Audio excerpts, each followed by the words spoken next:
Wendy Mason, why have the Cowboys not drafted a punishing fullback like Moose Johnson, Marion Barber? Okay, first off, Marion Barber was a running back.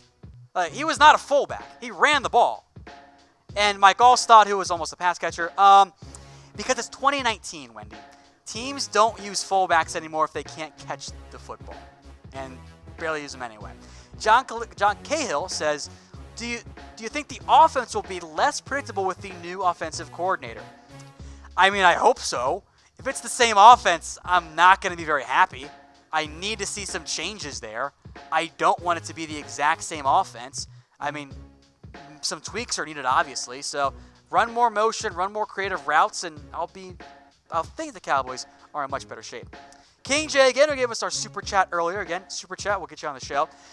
Still holding out hope for Eric Berry. Confident we get the Tank deal done. We will get the Quinn deal done. We are lacking a ball-hawking safety to take the ball away. Iloka is not that guy. I agree. So I think Eric Berry, unlikely but still possible right now for the Dallas Cowboys. There are some good ball hawks in the draft in terms of that safety. Juan Thornhill had like 6 picks this year, and Darnell Savage can make some plays as well. Get some more comments here, but again, I think safety is a big need there. Thomas Riley, will we ever get anyone good? It's been 24 years since we were last in the Super Bowl. But, you've had good players.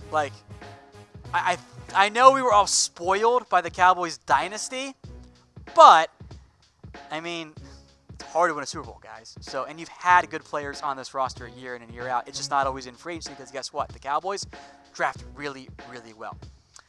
Landon Shepard, Lawrence for Nick Bosa in the draft. What do you think? Look, there are 4 guys that I feel okay with if I trade away Tank to replace them. Different positions, but Nick Bosa, Josh Allen are the edge guys. Quinn Williams and Ed Oliver on the interior. If you get one of those guys, I'll feel better, although it's probably more of a long-term move than we're going to win right now by trading away DeMarcus Lawrence for a top 5 pick. Diehard1236, should we trade away Tank for a first-round pick? As of right now, I say no. I think you just get the deal done. We're trying to win right now, right, guys? That's the goal. Win that Super Bowl.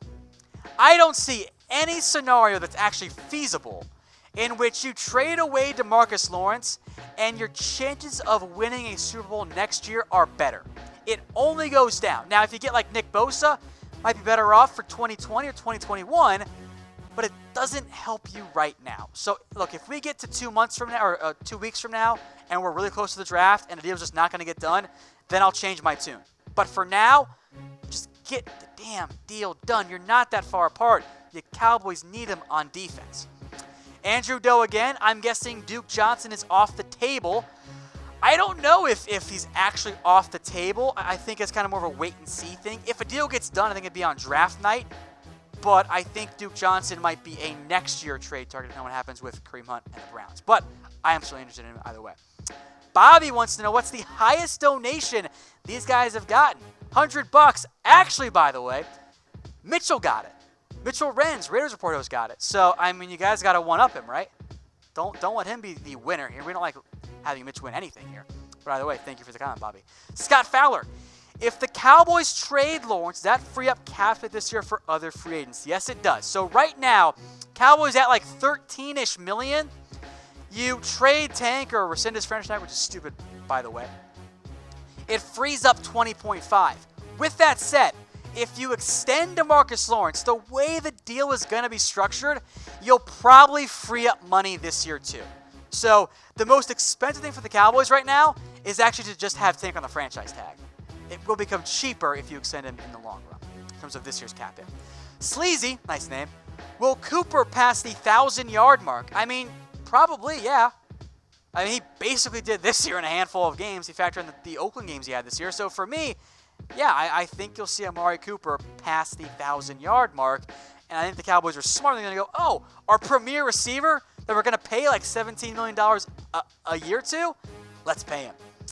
Fernando, what is wrong with Michael Irvin? So the fear for Michael is that he actually has throat cancer. So he underwent some tests for it. The exact results not yet known, but hopefully Michael's going to be okay there in terms of the update there, and I'm sure we'll keep you guys updated here on the Cowboys Report. On a lighter note, Jonathan Blackburn says, Downey for Prez. In terms of Cowboys Nation, I will gladly be your president. In terms of politics, hell no. Calvin, would the Cowboys move up for Jonathan Abram if he was on the board at the top of round 2? I would not be surprised. The Cowboys like Abram. If you want to have more of a prototype Earl Thomas, that's your Xavier Woods, and your prototype Cam Chancellor, that's your Jonathan Abram. You guys want an old school safety that just loves to hit people? Abram is your guy. So if he's there, let's just say pick 45. I could see Dallas trying to trade up to get that impact safety for the Cowboys. Charles Whitmill, what are Randy Gregory's chances of coming back? I'm not going to rule it out by any means. So I don't think it's that likely, but I think there's still a chance. I think the NFL is trying to be more open to the smoking of marijuana, which, you should be. But I don't know if they want to make Randy the poster child for that. And if they do, there's a chance. I'll just leave it at that. I don't know how likely it actually is, though. To Stelios again, Lombardi Trophy or bust. What are you smoking, diehard? We're in win now mode. Enough with trading Tank. I agree. If you guys want to win this year, or even next year, your best bet is by paying DeMarcus Lawrence. Now, I understand the concerns. I do. But if you are all in on this year, pay Tank. Because you are not going to be a better football team in 2019 by trading away DeMarcus Lawrence for even a mid-first round pick. The impact is simply not going to be there in the first season. Anthony Meatball, what are your thoughts on the rule change of now being able to review offensive and defensive PI? It's obviously very reactionary to the New Orleans Saints loss, which was a terrible non-call by the officials. I do worry about it being a little bit of a slippery slope. By the way, this only encourages the passing game. Just chuck it deep downfield, and you'll probably get a defensive PI call. By the way, why did the NFL do this in weeks when it took them months and years to change the Dez Bryant catch? Just throwing that out there. Tyrone Crawford going to face a suspension for his bar fight. It's certainly possible. I don't think it would be a long one, but the video of it isn't exactly ideal by any means. I don't know why a 30-year-old's in Panama City, but whatever, more power to him. It could be like maybe a 1 or 2 game suspension. Then again, it is Roger Goodell. We know how he feels about the Cowboys and suspensions there. Raiden Benison, could we get A.J. Brown or Mecole Hardman in the draft, or even Travion Williams? So for A.J. Brown, I lean towards him not being on the board at number 58 overall. I think he'd be a fun fit for the Cowboys. If he's there, I'll consider it, even with Randall Cobb on the roster, but I don't think he's going to be there. Mecole Hardman, though, maybe not at 58. Maybe round 3 could be a nice fit. I would rather target safety edge overall. But if you really like him, I am not going to be upset about a Mecole Hardman pick. There is your long-term slot receiver who, by the way, will be a beast on returns. And then for Travion Williams, I like that pick as well. I'm looking at a back in round 4. I think that's a good range for him. So I think those last 2 guys very much plausible for you there, Braden. From Silver Wasp, where do you see the Cowboys next year, especially if we don't have DeMarcus Lawrence? If you have Tank, I think you're going to be around that 9, 10, 11 win mark. That's kind of your general overall range. It's a tough schedule next year for the Cowboys, but I think the roster's overall in pretty good shape. If you lose DeMarcus Lawrence and you don't actually replace him with anybody good, I'm out. I will punt on the season. What's the point without your premier defensive player? You'll win like 7, 8 games, I think, at best, and that's going to get Jason Garrett fired. Michael Lawrence asks if we will sign Ndamukong Suh. I doubt it. I think he, wants to stay on the West Coast. I think his asking price will be a bit out of the Cowboys' price range. I wouldn't mind going all in and signing a guy like Ndamukong Suh this offseason and waiting on other extensions down the road, but I'd lean towards not impossible, but unlikely right now.